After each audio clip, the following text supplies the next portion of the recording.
Hi, I'm Joan Quinn, and welcome to the Joan Quinn Profiles.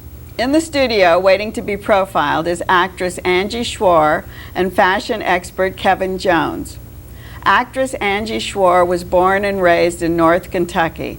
Even though she had a scholarship for dance to North Kentucky University, she studied musical theater. And from the university, she went on to perform at Disney World, MGM. She was in Tokyo. She was dancing on the stage. Angie, how'd you get to Broadway from all those places? It's so funny listening to that. Well, I actually, now I believe in that thing of don't ever forget who you work with, because that's how I got to Broadway. I was working at Disney World, and somebody that I performed with a few times moved to New York, and all of a sudden there's this show called the Will Rogers Follies that came up, and one of the prerequisites is that you have to be over 5'8". Tommy Tune. Exactly. Because he's so tall. So it wasn't Tommy Tune, exactly. He didn't call me up, but somebody who was working with him said Angie would be great for this show. So Really? he called me, tracked me down at MGM Studios, and I flew up and auditioned and got the job. And so that was your beginning. It was. It Big, was big thing. February of '91, and I flew up it was freezing cold in New York, so I went from Orlando to New York City, which was a culture shock anyway, and started rehearsals February 9th, 1991. That's amazing. And I've been doing it ever since. And you've been doing it ever since. You were in Crazy for You. Yep. So I'd worked with Susan Stroman before. And Chicago. Uh-huh. And what else? I did Sunset Boulevard, Annie Get Your Gun. Well, how did you just keep getting all these great things? Well, I think with anything, you know, it's like being a Broadway gypsy, you know. You work with the right people and being in the right place at the right time, honest to God. And I like to call it luck meets preparation, so that you're always working, you're always on your gig, and when the right opportunity comes up, then you happen to be in the right place and you're prepared and ready for it. And then because sometimes people say, oh, I don't have to take dance this week, or I don't have to take my singing lesson. I still do it. Is that right? I still do it. Yeah, I just think it's good to keep the variety. And you know, what I do in this show here in LA and the producers is I need to take class, I need to swim, I need to do things to keep my body strong, to dance with Marty Short all over that stage. Yeah, you know, how do you do that? I mean, how do you go to the theater at night, do your lessons during the day? I don't know. How'd you do it in New York? German jeans? I don't know. How'd you do it in New York? I just, you know, I would do my 8 shows a week, and part of your day, you know, people always go like, what do you do during the day? Because our job is at night. You Exactly. know, most people work from 9 to 5. We work at night. What do you do during the day? Well, you know what? I do the same things that you do at my job, but except for we have another 12-hour day before that where you audition for other things. You know, you go out all the commercials, or you know, those kinds of things in New York, and out here TV things, and you know, you audition, and then along the way you got to stick those little dance classes and voice lessons in there, otherwise you start to get rusty. Was there music in your family? Were they theater bound? No. Well, my mother's a great singer, but she never did it professionally. She and her sisters used to sing, so I think that's probably where I got that. But I wouldn't sing. I wouldn't open my mouth. You were a dancer. Well, I just was too nervous, you know. Around the house even, she would try to get me to sing with her, and I just never wanted to do it. And then when I went to college in Northern Kentucky, I found out unless you're an amazing ballerina or something, you know, what could I do with dance training, really? Unless I wanted to be in a modern dance company. And so it was good you took musical theater, because that just moved you right into what you were doing. You gotta speak, you gotta sing, you gotta do it all, you know. So how do you work your way up? I mean, you got to Broadway without really working your way up. Well, yeah, I got lucky, I'm telling you. I came in the era of the tall woman, first of all, in New York, but doing Broadway show to Broadway show, working with different directors and choreographers, and them seeing that you're there every show, that you know, work like a fiend, that you get along with everybody. Oh, and then all of a sudden you can understudy a part. Oh, great. So then I started understudying. I see. And then when the producers came along, and Susan Stroman and Mel Brooks hired me to do the producers in New York, I was in the ensemble. and I understudied the part that I do now. And so I got to go on. So you were with Matthew Broderick and Nathan and Nathan Lane yep. on Broadway, and you Exactly. understudied Ula. I understudied Katie Huffman, who won the Tony Award for it. And she's a friend of yours. She's a great friend of mine. I did my first Broadway show with her. She had already been in New York, but I did my first Broadway Is that show. right? Yeah. So did you feel funny going in for her, or was she happy that you were there? No, as an understudy, she got sick. She was so happy that I got to go on because she kept saying, you know, Angie should do the tour, and you know, she should be my first cover, and blah blah blah. And so I got to go on, and then Mel Brooks happened to see the second act one show, and I said, "What do you think about me doing the tour?" And he was like, "I think it's a great idea." So that's how it all happened. But did you have this sexy Ula persona to go on? I mean, I don't to know, actually do get, I? I don't know, to get the role. Where'd you get the accent? I had worked with a dialect coach. That was part of the understudy training. And then I worked on the song. You know, I sing a song where I have to belt like I think it's like a C sharp or something, but I'm backwards. I'm laying over a desk. So that was hard for me. Flaunt it. If Is you that got the it, one? flaunt it, yeah. If you've got it, But flaunt that was it? hard for me because I'm not a trained. I mean, I just started training singing later in my life. Katie was like an operatic singer. She was trained as an opera singer. So she's got a crazy, crazy voice. So that was hard for me to learn. And I just practiced it. I'd do it on my bed, in my bedroom while I was Bending singing over. this note. And then, yeah, luck meets preparation, I'm telling you. When she got sick, that show. That is so. I happened to be prepared. Had it happened 2 months earlier, I might have been terrible. I don't know. But the thing is, you did it in Broadway. You're doing it in LA on the Yeah. Pantages stage Yeah. with two really accomplished, Jason Alexander and If you Martin would- Short. if you would've How'd told you me, yeah. how'd you do it? How'd you reinterpret yourself for those For those for the guys? New York or for the LA group? 'Cause- Absolutely. I think that Did that you? Marty definitely, as his Leo Bloom, has definitely brought some new things into my character, you know. And I love working with the guys. Jason and Marty are just two deliciously lovely men, you know. Do they crack you up? Totally, every night.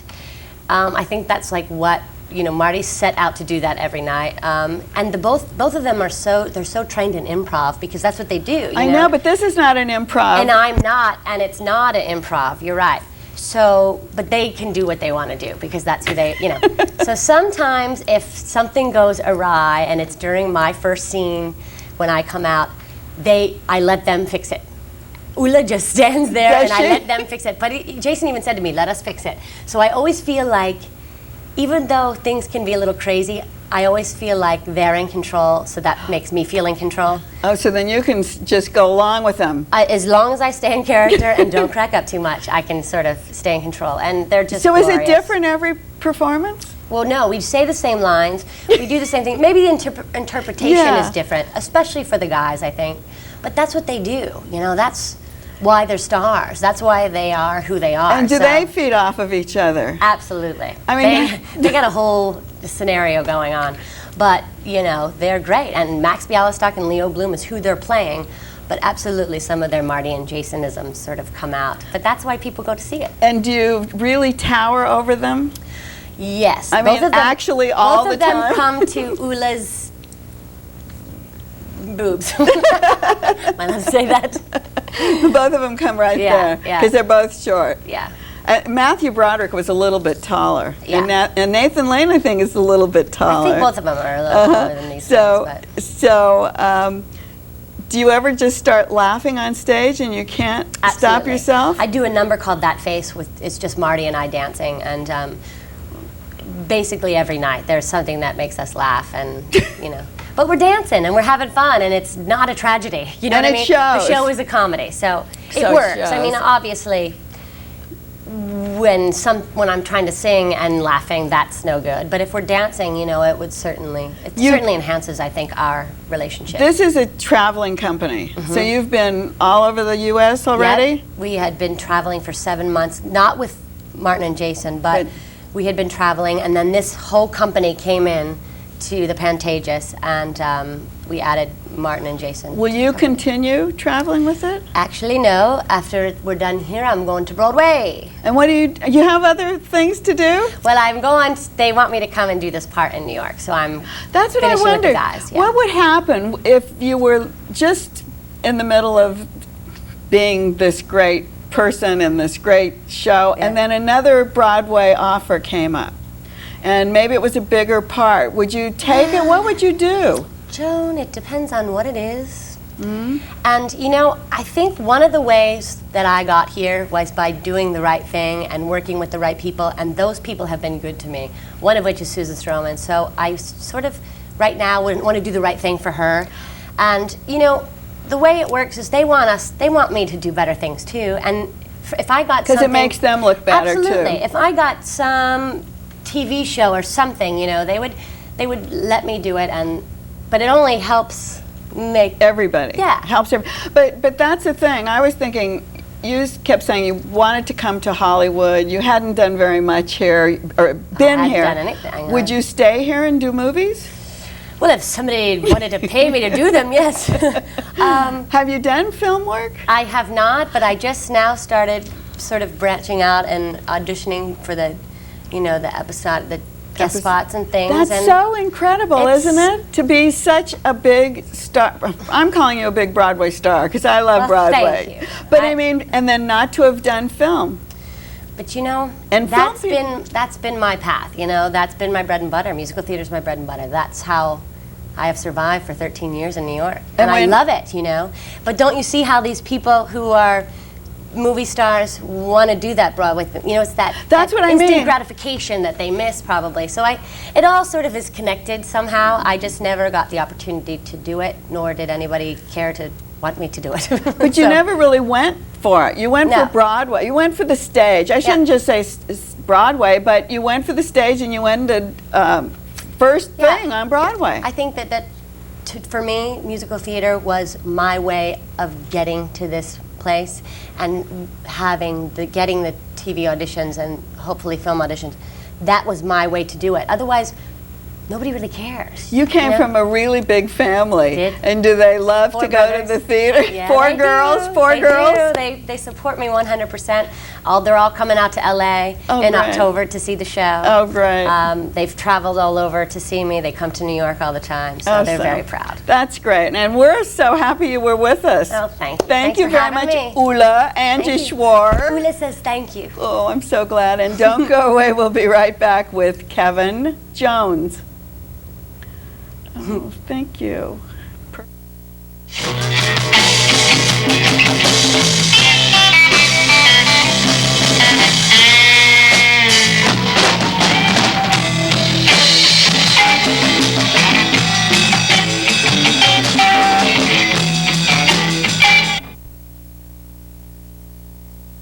Hi, I'm Joan Quinn, and we're back with fashion curator Kevin Jones. Kevin was born and raised in Ventura, earned an AA in design from the fashion design from the Fashion Institute of Design and Merchandising, and a degree in art history from University of California at Santa Barbara. After years at the LA County Museum of Art, Kevin went back to FIDM and is now the curator there. I am indeed. How does a curator become a curator? Lots of hard work and lots of study and so forth. I'm 24 hours a day costume history. Do you do a class to be a curator? There's all sorts of roads that takes That's what I to becoming wondered. a curator. I mean, I went the design route and then the art history route, but you can definitely go about other ways. But mainly it's networking, getting to know other curators in various museums, and doing lots and lots of volunteer work and internships. Did this start, you studied fashion design. Yes. Were you going to be a fashion designer? I thought that's what I could do only, basically. Oh, I've that's what I always been wondered. interested in fashion and in fashion history. Everything I designed was based on costume history, but I was never interested in doing costume for the stage or for the movies. But so I did costume design, fashion design at the Fashion Institute, and decided I never wanted to design. It's something I'm just not interested in. But then what about an artist? I mean, art history, did you ever think you'd paint or? No, never paint. No, I never did studio studio art, it was strictly the academics. Oh, it always was. Did you Yes. think you'd teach then? I thought about teaching, and being a curator, you are a teacher, basically. You're teaching the public. You may not be standing in front of a classroom, but I give tours constantly. So I am teaching about what the exhibitions But as a curator, you put together a show. Yes. Is that right? Yes. And you have to decide the concept? Yes.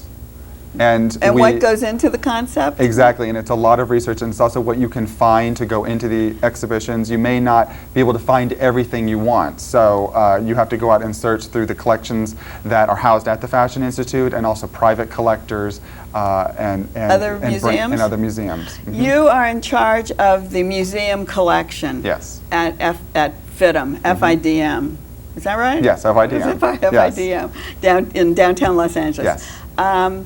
What does that museum collection consist of? We have a 10,000-piece costume collection that spans 200 years. My gosh. 200 years. Where do you keep it all? It's all on-site storage. We have 3 huge areas where we store the costumes. We have a study collection that is 2,000 pieces that is hands-on for the students to use. I was going to ask you, when they take a class, they can come just to this laboratory area and study? And they can open the clothes out, they can take patterns, they can look at the weave structure or the trimmings on the clothes. And so they can actually touch it and it won't damage what it is? On the study collection pieces. That's what I mean. Yeah, because we do have the permanent collection also, which is only handled by the museum staff. What would they look at? Would they look at the way the garments are cut, or how they're stitched, or stitching, or if it's the pleats or the tucks or the type of embellishments that were used, or if it's a history class, they may be looking at 19th century clothing, 1920s clothing, all the way up to the present. I see. So you house it, you display it. Yes. And do you loan it? And we loan it also to various institutions. Do you? To the Metropolitan Museum of Art. Really? Pieces have gone over to European museums all over the country. Where did the collection come from? It started in 1977 and became a museum foundation, a non-profit foundation, in 1978. And it has simply grown from there. About 80% of the collection has been donated to us. That's what I wondered. Who gives you things? We have 850 donors up to date. This number over the 26 years that have given us objects. This is not disrespectful, but why would they give it to FIDM and not to LACMA, their costume council, not to the Metropolitan, their costume department? It's an individual choice, but it's also that we are so respected and well regarded as a design college.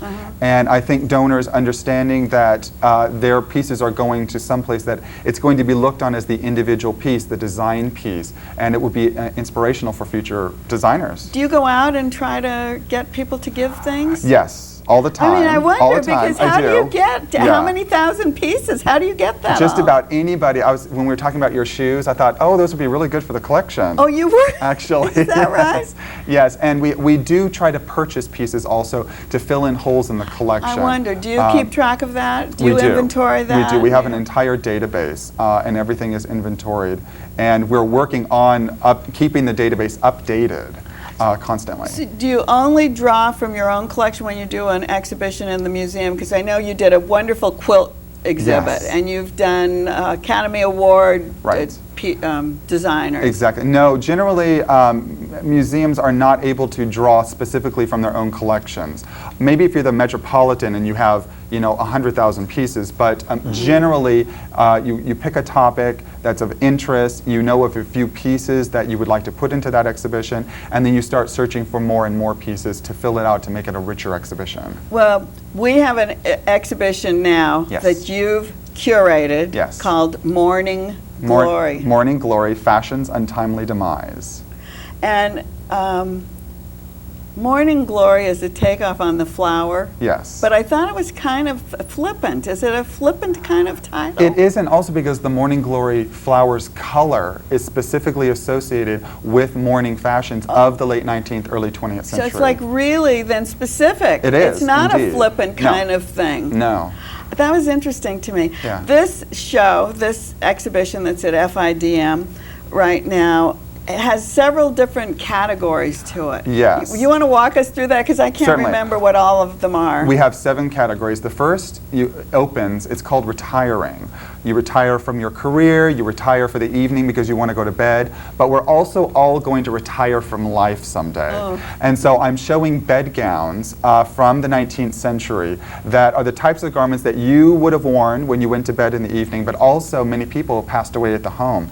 And they were laid out in these kinds of garments first before they were dressed for the funeral. So there were it was like a shroud, in other words. It's in the same shape of a shroud, but these were normal bed gowns for the evening, they but it was the actually- exact same shape as a shroud. Oh, they actually were. Then I'm glad what you did- picked that up. That's what did- exactly. Because I was wondering about that. It was it kind of eerie. Yes. That's a little bit eerie. Then does it get a little bit better? We go into the next section, which is called warehouses, because our contemporary ready-to-wear industry, clothing industry, is based historically on the 19th century mourning industry. I can't believe that. Yes, because that's very difficult to. I Yeah. was reading what you said. I read the material Shirley Wilson gave me, Right. and to think that what the little black dress is based on that, Yes. it's hard for me to realize. The Industrial Revolution got started in the mid-19th century. You had train travel and ship travel. You could really get to places a lot more quickly. And you also had the sewing machine, which became available commercially in the 1850s. So here you have people that are using this speed of travel and also these mechanized processes to make clothes and to get them to the people. Yes. And since so many people were dying at the time, I mean, people because died a of lot illness. younger in illness. Right. A lot of people were in mourning all the time, and so it was a great, big, huge industry. Then why did the designers, fashion designers, want to come back with this black kind of mourning dress when it was from an era where everything was kind of, I don't know. But the clothes are beautiful. They really Oh, are. I know they are. They were high fashion, mourning Oh, you mean the mourning clothes. clothes were beautiful? The mourning clothes are beautiful. That's another thing I wanted to bring out in the exhibition, is that the clothes were not dowdy or unfashionable. see. So many people were in mourning for so long and they wanted to be fashionable. And so they see. had really beautiful clothes, lots of jet embroidery and so forth. We don't have a jet embroidery. We No. have a fan, though, Yes. that might This is from one come of the, in from that point of view. Exactly. This is from the 4th stage of mourning. There were 4 stages altogether, and they became more and more colorful as you moved back into society. And this fan is very elaborate. Actually, when it's closed up, the woman would look like she was holding a bouquet of flowers. So it's very So it was specifically yes, for that. and it was totally designed to look beautiful. And some of the other things that also came during that period were the jewels. Yes. I'm going to hold 2 pictures up. Is that would this fit that's into- correct. Is this right? Yeah. Would this fit into that Yes. genre as well? These are both human hair pieces of jewelry. Oh, they are. This piece is a bodice applique. It would have gone on to a woman's top. And the other piece is a bracelet. And you can see the gold clasp is enameled with black. And that's specifically for mourning. So all of that was kept, and then we have the actual piece. Yes. And this is This- totally woven of hair. Of human hair, exactly, from the mid-19th century. And this was actually for a man. What's interesting... Is it a watch fob? It's a watch fob. Oh, it is a watch fob. Exactly. It's not a bracelet. No, this one's a watch fob. And what's interesting is there was women at the extreme could be in mourning for 2.5 years for the same person. Men would So that means they couldn't go out and find a boyfriend no, for 2.5 years. they could not get remarried until, if it was the husband who died, until after they left off their mourning. Men were in mourning for 3 months. Just look at that. 3 months, a little bit of a double standard. And I could get remarried while I was still in mourning, even though you couldn't. You understand? I might have see. children that need to be taken care of. Oh, I see, but it's Yeah. a different situation. Yes, and my new wife would go into mourning for my dead wife. Oh, she had to be a part of it too. then. Exactly, even if she never met her. But it was just for the extent of my mourning time period. We have another accessory. Yes. Which I think is like, I wouldn't think that this was a mourning accessory. Yes. I think we can just hold it right, yeah, like that. And the edging is? This is a handkerchief, a white muslin handkerchief with the black border, and that specifically signifies that it's mourning. This is actually a mid-mourning handkerchief. If you were in deep mourning, it would have been very wide. A wider thing? Wider border, and then as you were coming out of mourning, the border got narrower. That's great. One of the things that you said, or that I read, was as the mourning period goes on, different colors can be introduced. Yes. Colors, dark purple, navy blue. Navy blue, dark browns, but silver, gold, white. That was interesting. Pale lavender to dark purple. Oh, let's show that, yeah. This is called a Swiss waist. It's from the mid-19th century, it's from the 1860s, and this was... I'm going to hold it sure. while you talk about it. This was worn around the waist with a blouse and a skirt, and you can see that lavender color trimmed with the black lace. This was for a fourth stage mourning. This is as a woman was coming out of mourning, and more colors were introduced into her wardrobe. And she could wear that. And she could wear that. And then what happens immediately? Where does she go? Once she comes out, what happens to her? Once she comes out of mourning, she's free to do anything she wants. She would go back into colored clothes. They were called colored clothes. She could go to parties, of course. She could go in. She could remarry if she chose to. Before we only have a minute or two left. Okay. But this, the children. I don't Yes. want to. Children were in mourning. Even children are in mourning. And this photograph shows a gown in Fidham's collection, and it's shown with a doll that's also dressed in mourning. So they use these dolls to help teach the children the social customs. That is, so that was part of the... Exactly. Oh, and that's very interesting. even doll houses had little coffins sometimes. And just before, Yeah. just before we leave, because this is the end. Yes.